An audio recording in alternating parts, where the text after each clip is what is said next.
High কলিজার ভাই বোন আমার, দেখো যোগদা পারবেন কীভাবে কাঁচামরিচ রাখছে। এভাবে করে কাঁচামরিচ রাখবেন, সারা বছর খাইতে পারবেন। এই যে দেখেন একবারে ঝরঝরা ডিবের মধ্যে রাখে দেবেন। এভাবে কাটে কাটে ডিবের মধ্যে রাখলে পরে তরকারি বানতে পারবে। পুরাটাই কাটার দরকার নাই, একটু এতটুকু আন্দাজ কাটলেই হয়ে যাবে।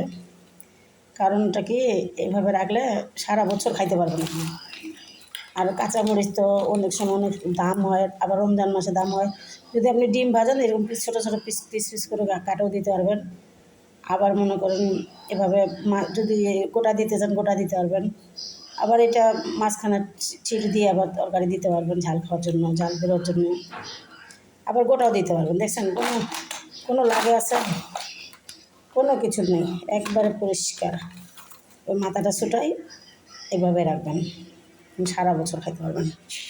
আমি আজকে অটোতে করে আসছি, কাঁচামরিচ কিনতে পারিনি। এই যে এখান দেখুন ঢুকাই, এখান থেকে বের করে তরকারি রাঁধতেছি, লাল শাক রাঁধতেছি, গুঁড়া মাছ রাঁধতেছি। রান্না করে এই যে ভাত বসাই দিছি চুলায়। আসছে 8টায় ছুটি হয়েছে, আসতে আসতে 10টা 10:30 বাজে। উত্তরা থেকে আসছি, পরে শাক বসাই দিছি, ভাত বসাই দিছি, গুঁড়া মাছ রান্না করব। বা দরকার কি কাঁচামরিচ কেনার, তাই অটোতে করে চলে আসছি। বাসায় আসে এখন ওইটা দিয়ে রান্না করব, আবার কিনে আবার ওইভাবেই রাখবো। ওকে, আল্লাহ হাফেজ, দোয়া করবেন আমার জন্য।